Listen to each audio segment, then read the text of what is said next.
Morning ஒரு 5:30க்கே எந்திரிச்சு ஜாலியா குஷியா விளைய கிளம்பியாச்சு. ஸோ எங்க கிளம்புறோம் அப்படின்னு பார்த்தீங்கன்னா, கேக் திங்ஸ் மெட்டீரியல் தான் வாங்கறதுக்காக கிளம்பிட்டோம். ஸோ முன்னாடி ஈவினிங்லேருந்து நான் பேக் பண்ணிட்டு இருக்கேன். ஸோ 6 கேஜிக்கு மேல லிட்டர் கேக் அண்ட் வந்து ப்ரௌனீஸ்லாம் ஆர்டர் இருந்துச்சு. ஸோ ஒன் பை ஒன் பார்த்தா தான் அது வந்து ஒர்க்கா இருக்கும் அப்படின்னு சொல்லிட்டு நானும் பண்ண ஸ்டார்ட் பண்ணிட்டேன். எல்லா பொண்ணுங்களுக்குமே வந்து இண்டிபெண்டன்ட்டா இருக்கணும் ஆசை தான். ஸோ உங்களுக்கு எப்படின்றது எனக்கு கமெண்ட் பாக்ஸ்ல கமெண்ட் பண்ணிக்கோங்க. நம்மளோட சப்ஸ்கிரைபர் வந்து நமக்கு ஒரு மெசேஜ் பண்ணியிருந்தாங்க.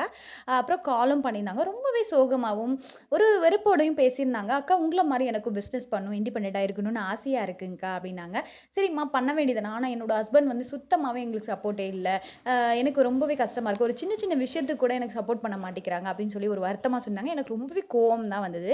இன்னைக்கு வந்து ஆகஸ்ட் 15 தான். என்னதான் நம்ம நாட்டுக்கு சுதந்திரம் கிடைச்சிருந்தாலும், சில பொண்ணுங்களுக்கு வந்து அவங்க புருஷங்கள்ட்ட இருந்து சுதந்திரம் கிடைக்கல அப்படின்னு தான் நான் சொல்வேன். உங்க ஹஸ்பண்ட்ஸ்லாம் எப்படின்றத எனக்கு கமெண்ட் பாக்ஸ்ல ஷேர் பண்ணிக்கோங்க. நாங்களும் வெளிய கிளம்பிட்டோம். இந்த வீடியோ பிடிச்சிருக்குன்னு நினைக்கிறேன். லைக் பண்ணிக்கோங்க, ஷேர் பண்ணிக்கோங்க, அப்படியே சப்ஸ்கிரைப் பண்ணிக்கோங்க. நீங்களும் ஆர்டர் பண்ணா ஸ்க்ரீன்ல தெரிய நம்பர கான்டாக்ட் பண்ணி